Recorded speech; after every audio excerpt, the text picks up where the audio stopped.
햇살 쏟아지는 오후, 한적한 시골집 마당에서 수탉꼬꼬는 부지런히 흙을 파헤치고 있었다. 그는 여느 때처럼 암탉꼬순이와 함께 먹을 지렁이나 보리알을 찾고 있었다. 꼬꼬는 단순했지만 매일매일의 확실한 보상이 중요하다고 믿는 현실주의자였다. 꼬꼬 오늘도 빈손이야? 꼬순이가 날개를 파닥이며 걱정스러운 목소리로 물었다. 꼬꼬는 고개를 저었다. 아직. 하지만 걱정 마. 이 넓은 마당과 과수원에 숨겨진 보물이 얼마나 많은데. 그때였다. 꼬꼬의 부리가 단단한 무언가에 부딪혔다. 흙먼지를 걷어내자 손가락 한마디만한 투명하고 매끄러운 조약돌 하나가 드러났다.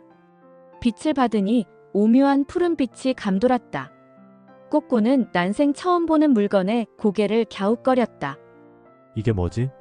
반짝거리긴 하는데 먹을 수도 없고. 꼬꼬는 별다른 흥미를 느끼지 못하고 부리로 조약돌을 툭툭 쳤다. 마침 그 옆을 지나가던 까마귀 지식맨이 꼬꼬의 행동을 보더니 껄껄 웃었다. 지식맨은 도시에서 온 까마귀로 세상 돌아가는 소식에 밝고 최신 유행에 민감했다. 하하, 꼬꼬. 그거 보물 중에 보물인데 그걸 그렇게 하찮게 다루다니. 꼬꼬는 의아한 표정으로 지식맨을 올려다봤다. 보물? 이게? 먹지도 못하는 돌멩이가? 돌멩이라니? 저건 말이지. 인간들이 전자코인이라고 부르는 거야. 요즘 인간 세상에선 저런 작은 조각 하나가 집 한 채 값이라고. 저걸 가지고 있으면 세상의 모든 보리알을 살 수 있을 뿐 아니라 평생 걱정 없이 살 수 있다고. 꼬꼬는 지식맨의 말에 귀를 쫑긋 세웠지만 여전히 확신이 없었다. 하지만 난 지금 당장 배가 고픈데.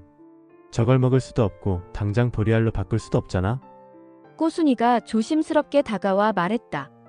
지식맨 말이 맞다면 저걸 잘 보관해 두는 게 어때? 언젠가는 쓸모가 있을지도 모르잖아. 쓸모. 꼬꼬는 코웃음을 쳤다. 지금 당장 먹을 보리알 한 톨이 내겐 세상의 어떤 보석보다 귀해. 저런 알 수 없는 돌멩이는 배를 채워주지도. 꼬순이에게 맛있는 간식을 줄 수도 없어. 꼬꼬는 결국 그 전자코인을 마당 옆에 있는 연못에 던져 넣었다. 그리고 다시 열심히 흙을 파헤쳐 작은 벌레 몇 마리와 보리알 하나를 찾아내어 만족스러운 듯 쪼아 먹었다. 다음에 마을에 변화의 바람이 불었다. 도시에서 젊은 인간들이 들어와 디지털 농장을 짓겠다며 땅을 사들이기 시작했다. 그들은 스마트폰을 들고 다니며 이상한 그림을 그리거나 땅을 조사하는 기계들을 사용했다. 정보화 시대가 도래하며 무시했던 것들이 엄청난 부와 명예를 가져다 주게 된 것이다.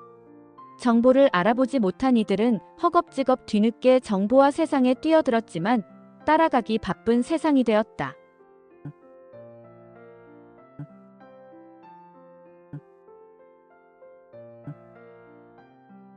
그즈음 마을에 새로운 비둘기가 나타났다. 이름하여 준이. 준이는 도회적인 회색 깃털의 매끈한 몸매, 그리고 반짝이는 눈빛을 가진 비둘기였다. 그는 늘 자신감 넘치고 능글맞은 태도로 마을 동물들을 현혹했다. 꼬꼬씨 듣자 하니 옛날에 대박 기회를 놓치셨다면서요? 제가 들으니 귀한 전자코인을 그냥 버리셨다고요? 꼬꼬는 머쓱해하며 고개를 끄덕였다. 그렇다네. 그땐 그저 배고픔이 최고인 줄 알았지. 뭘 알았겠나. 준이는 씩 웃었다. 걱정 마세요. 저는 기회를 만들어내는 비둘기입니다. 제가 당신을 다시 부자로 만들어 드릴 수 있습니다. 꼬꼬는 의심스러운 눈초리로 머니를 바라봤다. 무슨 수로? 이미 버린 기회인데. 수단은 많죠. 머니는 윙크했다. 당신이 그때 전자코인을 버렸다는 소문 제가 살짝 조작하면 됩니다. 예를 들어 꼬꼬씨가 전자코인을 발견했지만 그것의 진정한 가치를 알고 있었기에 일부러 숨겨두었다. 뭐 이런 식으로요. 그럼 꼬꼬씨를 전자코인 선구자로 떠받들겠죠? 그리고 그들의 투자 자문을 받으면 되는 겁니다. 꼬순이가 놀라서 끼어들었다. 뭐, 거짓말을 하자는 거야? 준이는 태연하게 말했다. 거짓말이라뇨? 스토리텔링이죠. 세상은 스토리에 열광합니다. 당신의 스토리는 충분히 드라마틱해요. 버려진 보물을 알아보는 통찰력, 어둠 속에 묻힌 진실. 흥미진진하지 않나요? 꼬꼬는 준이의 말에 솔깃했다. 한편으로는 꺼림칙했지만 놓쳐버린 부와 명예에 대한 미련이 너무 컸다. 그럼 뭘 하면 되는 건가? 간단합니다. 제가 시키는 대로만 하시면 돼요. 가끔 인간들 앞에서 의미심장한 표정을 짓고 나는 진정한 가치를 본다 같은 알쏭달쏭한 말을 내뱉으면 됩니다. 준이는 흠흉한 미소를 지었다. 꼬꼬는 결국 준이의 제안을 받아들였다. 준이는 마을을 돌며 꼬꼬는 사실 전자코인에 숨겨진 가치를 알고 있었다. 는 소문을 퍼뜨렸다. 사람들은 처음에는 비웃었지만 준이의 능수능란한 말솜씨와 꼬꼬의 어딘가 모르게 현자스러운 표정에 점차 현혹되었다. 심지어 민준마저 꼬꼬에게 찾아와 혹시 다른 전자코인도 발견하셨나요? 라고 묻기 시작했다. 꼬꼬는 준이가 시키는 대로 알 수 없는 말을 중얼거리고 가끔 마당을 깊숙이 파헤치는 신용을 하며 전자코인을 찾는 신용을 했다. 이 작은 연극은 성공적이었다. 꼬꼬는 전자코인 현자라는 별명까지 얻게 되었고 인간들은 꼬꼬가 파헤치는 곳을 유심히 살피기 시작했다.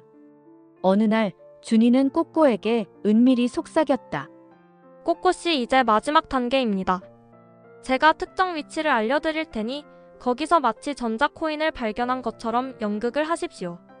그럼 사람들은 당신의 통찰력에 감탄할 겁니다. 꼬꼬는 준이가 지시한 대로 마당과 과수원을 열심히 파헤쳤다. 그의 발밑에는 분명 아무것도 없었다. 그런데 갑자기 꼬꼬의 부리가 쨍하는 소리와 함께 단단한 무언가에 부딪혔다. 흙을 걷어내자 놀랍게도 또 다른 푸른빛 조약돌, 즉 전자코인이 나타났다. 꼬꼬는 물론이고 멀리서 지켜보던 인간들과 준이까지 모두 경악했다. 이게 대체 어떻게 된 거지? 꼬꼬는 혼란스러워하며 중얼거렸다. 준이의 얼굴은 하얗게 질렸다. 그의 계획은 꼬꼬가 없는 것을 찾는 연극을 하는 것이었지. 정말로 전자코인을 찾게 될 줄은 몰랐던 것이다. 바로 그때였다. 흙먼지 속에서 또 다른 반짝이는 조약돌이 보였다. 그리고 그 옆에는 낡은 쪽지 하나가 놓여 있었다.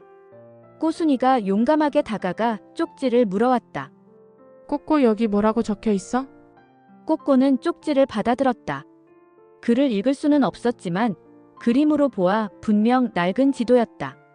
지도는 마당 곳곳에 표시된 작은 X 표시와 함께 진정한 보물은 보잘것없는 곳에 숨겨져 있다는 그림 암호가 그려져 있었다. 지식맨이 날아와 쪽지를 훑어보더니 깜짝 놀랐다. 이건 할머니가 옛날에 보물을 숨겨두셨다는 그 전설의 지도잖아. 아무도 찾지 못했는데. 꼬꼬는 그제야 모든 것을 깨달았다. 자신이 처음 발견했던 전자코인도 그리고 지금 나타난 전자코인도 모두 이 집에 살았던 할머니가 숨겨둔 것이었다. 준이는 이 지도의 존재를 전혀 몰랐던 것이다. 그는 그저 꼬꼬의 잃어버린 기회를 이용해 자신의 이득을 취하려 했던 것뿐이었다. 준이는 상황이 자신에게 불리하게 돌아가자 재빨리 꼬리를 내렸다. 꼬꼬씨, 역시 당신은 예사롭지 않은 통찰력을 가지셨군요. 제가 한 수 배웠습니다.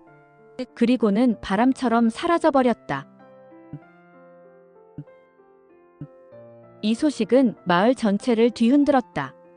꼬꼬가 전자코인 현자가 된 것은 단순히 준이의 계략 때문이 아니라 그의 우연한 발견과 할머니의 숨겨진 보물지도 때문임이 밝혀졌다. 민주는 할머니의 지도를 통해 나머지 전자코인도 찾아냈고 그는 약속대로 디지털 농장을 세워 마을을 현대화하는 데 크게 기여했다. 꼬꼬는 이제 더 이상 당장의 보리알에만 집착하지 않았다.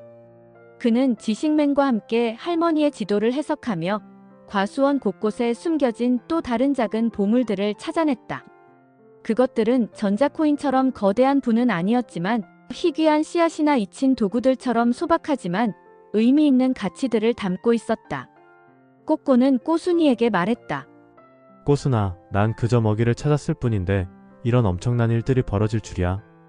꼬순이는 웃으며 꼬꼬의 깃털을 쓰다듬었다. 당신이 진실되고 꾸준히 자신의 일을 했기 때문이야. 욕심에 눈이 멀지 않고 우연을 가장한 기회를 잡았으니까.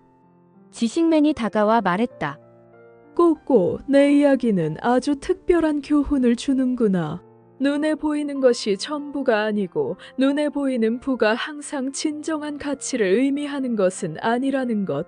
그리고 가장 중요한 것은 정보화 시대에 뒤처졌다고 절망할 필요가 없다는 것이다. 오히려 그 속에서 진짜 가치를 발견하고 때로는 우연처럼 다가오는 작은 기회들이 인생의 커다란 반전을 가져다 줄 수 있다는 것을 내가 보여줬으니 말이다. 꼬꼬는 고개를 끄덕였다. 그는 이제 전자코인 현자라는 별명에 걸맞게 지혜로운 눈빛을 갖게 되었다. 그는 여전히 마당을 파헤쳤지만 이제는 단순히 먹이를 찾는 것을 넘어 흙 속 깊이 숨겨진 또 다른 가능성을 찾는 듯했다. 그의 부리는 이전보다 훨씬 더 신중하고 날카롭게 움직였다. 꼬꼬는 이제 내일의 보리알 뿐만 아니라 미래의 전자코인과 함께 숨겨진 진실과 새로운 지혜를 찾아낼 준비가 되어 있었다. 시청하신 영상 이야기가 즐거웠나요? 여러분의 구독과 좋아요는 콘텐츠 제작에 힘이 됩니다. 감사합니다.